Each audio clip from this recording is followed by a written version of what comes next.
दोस्तों, भारत संचार निगम लिमिटेड यानी कि बीएसएनएल का नाम तो आप सभी लोगों ने सुना ही होगा, लेकिन आप में से शायद ही कोई ऐसा होगा जो बीएसएनएल का सर्विस यूज कर रहा होगा।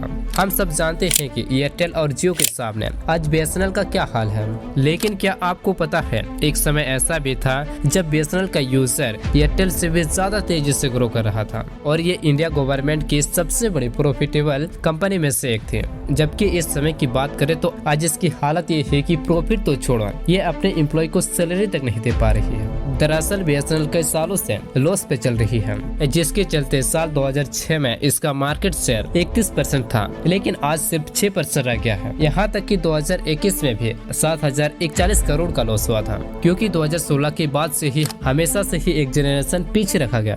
जब मार्केट में 4G आ चुका था तो बीएसएनएल 3G लाया गया, और जब मार्केट में 5G अवेलेबल है तो बीएसएनएल 4G लॉन्च की तैयारी कर रही है। कमाल की बात यह है कि वोडाफोन जैसी कंपनी भी जियो के सामने सरवाइव कर रही थी, लेकिन अब फिर से टेलीकॉम कंपनी में बीएसएनएल का कमबैक होने वाला है, क्योंकि लोग अब एयरटेल और जियो की मनमानी से तंग आ चुके हैं और इसी के चलते लाखों लोग अपने सिम को बीएसएनएल में पोर्ट करा रहे हैं। क्योंकि राजस्थान में सिर्फ एक ही महीने के अंदर 1,61,000 लोग बीएसएनएल की ओर आ रहे हैं। ऐसे में सवाल ये है, गवर्नमेंट ने बीएसएनएल को एक जनरेशन पीछे क्यों रखा और इस बाइको ट्रेंड से बीएसएनएल को क्या फायदा हो सकता है, और अब टाटा की हेल्प से क्या बीएसएनएल फिर से कमबैक कर सकती है, क्योंकि टाटा ने ही आज 1.25 लाख 4G टावर लगाने की जिम्मेदारी ली है। दोस्तों, ये सब जानने से पहले ये जानते हैं कि बीएसएनएल की शुरुआत कैसे हुई थी और ये टॉप पर कैसे पहुंचा था। दोस्तों, BSNL oldest communication service provider है, जिसकी शुरुआत ब्रिटिश एरा में हुई थी। कम्युनिकेशन सर्विस के तौर पर ब्रिटिशों द्वारा पहली टेलीग्राफ लाइन 1851 में एस्टैब्लिश की गई थी, जिससे पोस्टल और टेलीग्राफ डिपार्टमेंट से कनेक्ट किया गया था। 1854 से गवर्नमेंट के साथ पब्लिक में भी टेलीग्राफ सर्विस एक्सेस करना शुरू कर दिया था। 1885 में ब्रिटिश लेजिस्लेटिव काउंसिल ने द इंडियन टेलीग्राफ एक्ट पास किया, जिसके बाद से इस सर्विस को लीगल स्ट्रक्चर दिया गया। आजादी के बाद 1975 में इसे पोस्ट एंड टेलीग्राफ डिपार्टमेंट से अलग कर डिपार्टमेंट ऑफ कम्युनिकेशन बनाया गया, जिसकी जिम्मेदारी पूरे देश भर में टेलीकॉम सर्विस प्रोवाइड कराने की थी। 1985 डिपार्टमेंट ऑफ टेलीकॉम से महानगर टेलीकॉम निगम लिमिटेड यानी कि MTNL को सेपरेट किया गया, जिससे मुंबई और दिल्ली में टेलीकॉम सर्विस प्रोवाइड कराने के लिए एक्सक्लूसिव फ्रेम दिया गया था। इसके बाद दोस्तों 1991 में गवर्नमेंट ने एक और नई कंपनी BSNL यानी कि विदेश संचार निगम लिमिटेड को शुरू कर दिया गया, जिसका काम इंटरनेशनल लाइन के जरिए इंडिया को दुनिया के दूसरे देशों के साथ जोड़ना था।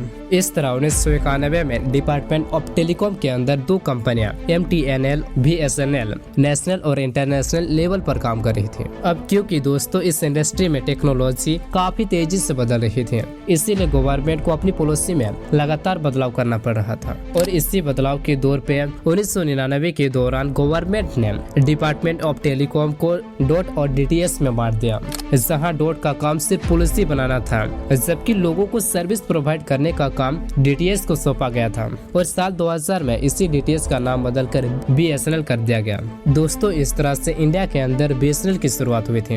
अब शुरुआती समय की बात करें तो BSNL का सुनहरा दौर था।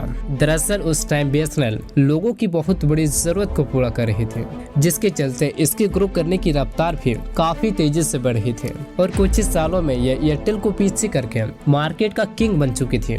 BSNL अपने मकसद को पूरा करते हुए इंडिया की दूर दराज इलाकों में अपनी सर्विस को ऑफर कर रहा था। दिसंबर 2005 तक इससे 2.5 करोड़ कस्टमर जुड़ चुके थे। साथ ही ये 1 मिलियन ब्रॉडबैंड कनेक्शन को सर्विस दे रहा था, और इस दौरान कंपनी ने 10,183 करोड़ का प्रॉफिट कमाया था। BSNL अपने कस्टमर बेस को इतनी तेजी से बढ़ा रहा था, साल 2006 से 2007 के बीच इसका मार्केट शेयर 31% तक चला गया था, लेकिन इस बढ़ते मार्केट शेयर के बावजूद इसका प्रॉफिट घट रहा था, क्योंकि 2006 से 2007 के बीच 7,806 करोड़ का प्रॉफिट अर्न किया था, जो इसके एक साल पहले के मुकाबले लगभग 3300 करोड़ कम था।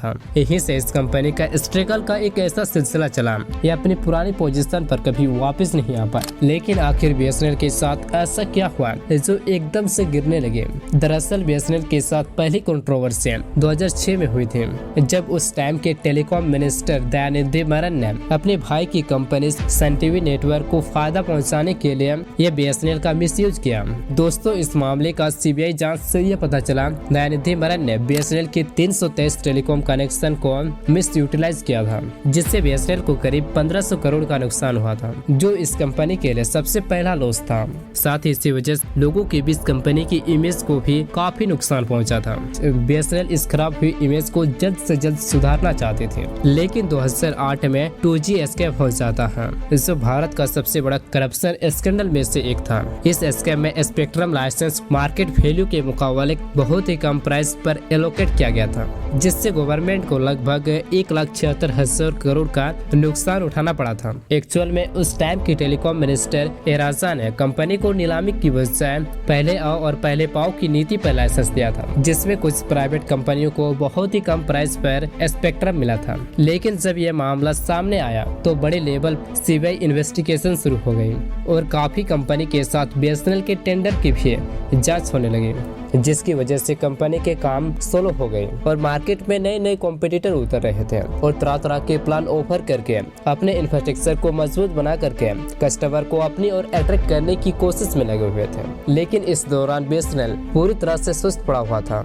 और 2010 में इसका मार्केट से गिरकर मात्र 14% रह गया था। इसकी असली वजह एम्प्लॉय का निठल्लापन कहें या गवर्नमेंट का करप्शन, और बीएसएनएल कंपनी ऐसा कुछ भी नहीं कर रही थी जो एक प्राइवेट कंपनी कर रही थी, और हर साल बीएसएनएल कंपनी करोड़ों में नुकसान उठा रही थी और आज तक भी बीएसएनएल कंपनी नुकसान उठा ही रही है। और आज इसकी हालत इतनी खराब हो गई है कि ये अपने एम्प्लॉय को सैलरी तक नहीं दे पा रहे हैं। हालांकि सरकार ने इसे प्रॉफिटेबल बनाने के लिए कई कोशिशें की है, जैसे साल 2021 में 40,000 करोड़ का पैकेज दिया गया था, लेकिन ये अमाउंट कंपनी को फिर से खड़ा करने के लिए काफी कम थी, क्योंकि कंपनी के लॉसेस हर साल बढ़ते ही जा रहे थे और फिलहाल इस पर 22,289 करोड़ का लोन है और साल 2022 में इसे बचाने के लिए सरकार ने दोबारा से 1.64 लाख करोड़ रुपए के पैकेज की मंजूरी दी थी, जिससे बीएसएनएल अपनी सर्विस को सुधार लाने, अकाउंट्स को मजबूत करने में लगाने वाला है। देखो, बीएसएनएल कमबैक करने के लिए स्ट्रगल तो कर रहा है, इसमें कोई शक नहीं है, और इसके स्ट्रगल के बीच अचानक से लोग भी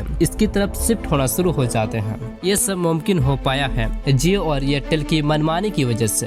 हुआ यूं कि 3 जुलाई 2024 से रिलायंस जियो ने अपने प्लान को पहले के मुकाबले 25% तक बढ़ा दिया है और इसके पीछे पीछे बाकी और कंपनी भी अपने रिचार्ज प्लान को बढ़ाने लगे हैं।